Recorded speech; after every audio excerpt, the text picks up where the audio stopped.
Factory layout మన Mukunda jewellers వారి నూతన బ్రాంచెస్ ప్రారంభం అతి త్వరలో జూబ్లీ హిల్స్ లో ఫిబ్రవరి 20న, మన వైజాగ్ లో ఫిబ్రవరి 28న విచ్చేయండి. ఇక బెల్లంపల్లి మున్సిపాలిటీలో రాజకీయ సమీకరణాలు వేగంగా మారిపోతున్నాయి. మున్సిపల్ పీఠం దక్కించుకోవడమే లక్ష్యంగా బీఆర్ఎస్ వేసిన వ్యూహం ఫలించింది. బీఆర్ఎస్ వర్కింగ్ ప్రెసిడెంట్ కేటీఆర్ సమక్షంలో బెల్లంపల్లికి చెందిన పలువురు కౌన్సిలర్లు గులాబీ గూటికి చేరారు. 26వ వార్డు కాంగ్రెస్ కౌన్సిలర్ ఇప్ప కుమారస్వామి, 28వ వార్డు కాంగ్రెస్ కౌన్సిలర్ చిప్ప అర్చన, అలాగే 30వ వార్డు ఇండిపెండెంట్ కౌన్సిలర్ సుకేసిని భరద్వాజ్ గులాబీ కండువ కప్పుకున్నారు. వీరితో పాటు బీజేపీకి చెందిన 34వ వార్డు కౌన్సిలర్ కొక్కుల రామ్మూర్తి కూడా కేటీఆర్ను కలిసి బీఆర్ఎస్కు తన పూర్తి మద్దతును ప్రకటించారు. ఇప్పటికే 14 స్థానాలతో ఉన్న బీఆర్ఎస్ బలం ఇప్పుడు తాజాగా ఈ చేరికలతో 19కి చేరుకుంది.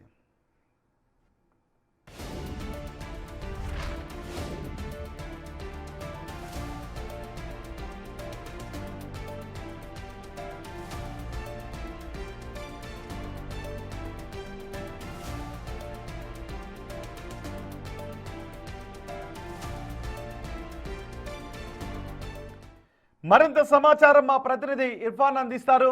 ఇర్ఫాన్, బెల్లంపల్లి మున్సిపాలిటీకి సంబంధించి మారుతున్న రాజకీయ సమీకరణాలు ఏంటి? కాంగ్రెస్కు చెందిన వారు బీఆర్ఎస్లోకి వెళుతూ ఉంటే కాంగ్రెస్ నేతలు ఏం చేస్తూ ఉన్నారు? ఇంకా సమీకరణాలు ఎలా మారే అవకాశం ఉంది?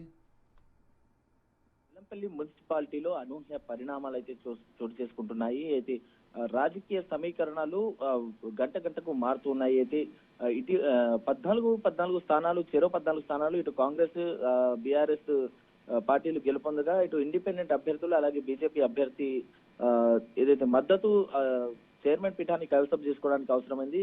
అందులో దాదాపుగా 3 అభ్యర్థులు కూడా ఇండిపెండెంట్ లో రెబల్స్, కాంగ్రెస్ నుండి పోటీ చేసిన రెబల్స్ అభ్యర్థులు ఉన్నారు. అయితే వారిని అకున చేసుకోవడంలో ఇటు కాంగ్రెస్ పార్టీ విఫలమవుతుంది అన్నట్టుగా అయితే వాదనలు వినిపిస్తున్నాయి. అయితే రాష్ట్ర బీఆర్ఎస్ వర్కింగ్ ప్రెసిడెంట్ కేటీఆర్ సమక్షంలో 26వ వార్డు కౌన్సిలర్ ఇప్ప కుమారస్వామితో పాటు, కాంగ్రెస్ పార్టీకి చెందిన కుమారస్వామితో పాటు, అదే కాంగ్రెస్ పార్టీకి చెందిన 28వ వార్డు కౌన్సిలర్ చిప్ప అర్చన, అలాగే 30వ వార్డుకు చెందినటువంటి ఇండిపెండెంట్ అభ్యర్థి సుకేష్ని భరద్వాజ్, వీరు ముగ్గురు కూడా కేటీఆర్ సమక్షంలో బీఆర్ఎస్ కండువాను కప్పుకున్నారు. అయితే 34వ వార్డు కౌన్సిలర్ కొక్కుల రామ్మూర్తి, బీజేపీకి చెందిన ఈ కౌన్సిలర్ కూడా తన మద్దతును, కేటీఆర్ ను కలిసి పూర్తి మద్దతును ప్రకటించారు.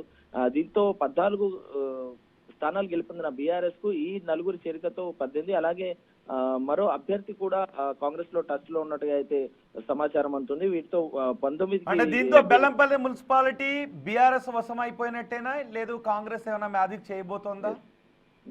దాదాపుగా అయితే బెల్లంపల్లి మున్సిపాలిటీకి సంబంధించి ఇటు ఇప్పటికే 19కి చేరింది. కాంగ్రెస్ పార్టీ నుంచి ఉన్నటువంటి అభ్యర్థులే బీఆర్ఎస్ కండువాను కప్పుకున్న తరుణంలో ఇది దాదాపుగా కన్ఫర్మ్ అయిపోయినట్టుగా అయితే తెలుస్తుంది. ఇప్పటికీ ఎక్స్ అఫీషియో మెంబర్ గా అక్కడ ఎమ్మెల్యే ఘటం వినోద్ ఓటు ఉన్నప్పటికీ కూడా వారి సంఖ్య 15కు దాటే అవకాశం లేదు. కాబట్టి ఇటు బెల్లంపల్లి మున్సిపాలిటీ బీఆర్ఎస్ వశమయ్యే అవకాశం, పీఠాన్ని సంపూర్ణ మెజార్టీతో బీఆర్ఎస్ కైవసం చేసుకునేటట్టుగా అయితే కనిపిస్తుంది. అయితే ఇప్పటికే ఇక్కడ కాంగ్రెస్ పార్టీ గెలిచే అవకాశం ఉన్న 3 ఇండిపెండెంట్ రెబల్ అభ్యర్థులు, ఇండిపెండెంట్ గా పోటీ చేసిన రెబల్ అభ్యర్థులతో పాటు 14 స్థానాలు 17, అలాగే ఎమ్మెల్యే ఎక్స్ అఫీషియో ఓటుతో పాటు 18తో అవకాశం ఉన్నప్పటికీ కూడా ఎందుకు ఫెయిల్ అయ్యారనే చర్చ అయితే ఇటు కాంగ్రెస్ పార్టీలో, స్థానిక బెల్లంపల్లి కాంగ్రెస్ పార్టీలో నడుస్తుంది. ఇటు బెల్లంపల్లి ఎమ్మెల్యే స్థానికంగా ఉండకపోవడం వల్ల క్యాడర్ కూడా చెల్లాచెదురుగా అవుతుందన్న విమర్శలు కూడా ఇక్కడ వినిపిస్తున్నాయి.